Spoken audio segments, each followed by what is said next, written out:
हम राहुल गांधी जी से पूछना चाहते हैं कि आज उन्होंने कहा कि विश्वविद्यालयों में कितने प्रोफेसर किस वर्ग के हैं, तो श्री राहुल गांधी जी ध्यानपूर्वक सुनिए। विश्वविद्यालय में प्रोफेसर बनने के लिए पहले व्यक्ति असिस्टेंट प्रोफेसर में सेलेक्ट होता है, फिर निश्चित समय के बाद वो एसोसिएट प्रोफेसर तक पहुंचता है, फिर निश्चित समय के बाद सिलेक्शन के द्वारा प्रोफेसर बनता है। ये कांग्रेस का अध्यक्ष पद नहीं है कि आप पैदा हुए और सीधे आपको ले जाकर बैठा दिया गया। मैं पूछना चाहता हूं, आज जो भी लोग हैं वो 15-20 साल पहले आए होंगे, वही बने होंगे। मैं विनम्रता और चुनौती से पूछता हूं, कांग्रेस बताएगी 2004 से 14 के बीच में इन्हीं विश्वविद्यालयों में कितने असिस्टेंट प्रोफेसर SC ST और OBC के बनाए थे।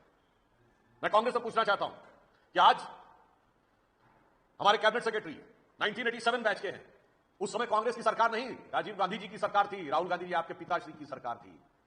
IAS में कितने OBC थे, कितने SC थे, कितने ST सेक्रेटरी थे, इसका जवाब दीजिए। और मैं आप सबसे पूछना चाहता हूं, और यह निश्चित रूप से कांग्रेस से पूछना चाहिए, 2014 मई में जब कांग्रेस की सरकार गई, कितने OBC मिनिस्टर थे, कितने OBC मंत्री थे, बताएं।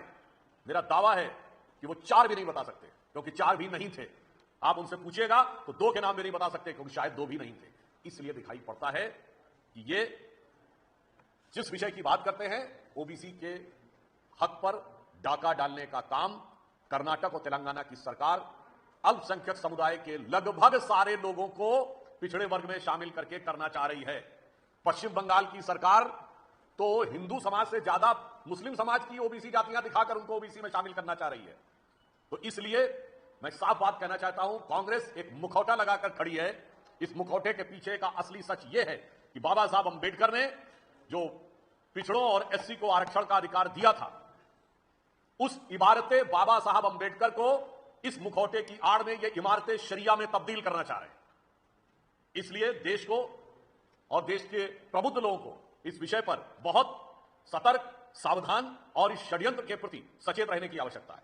मैं पुनः अपनी बात को रिपीट करता हूं कि राहुल गांधी जी अपने पिताजी के कार्यकाल के SC ST OBC IAS अधिकारियों की संख्या बताएं।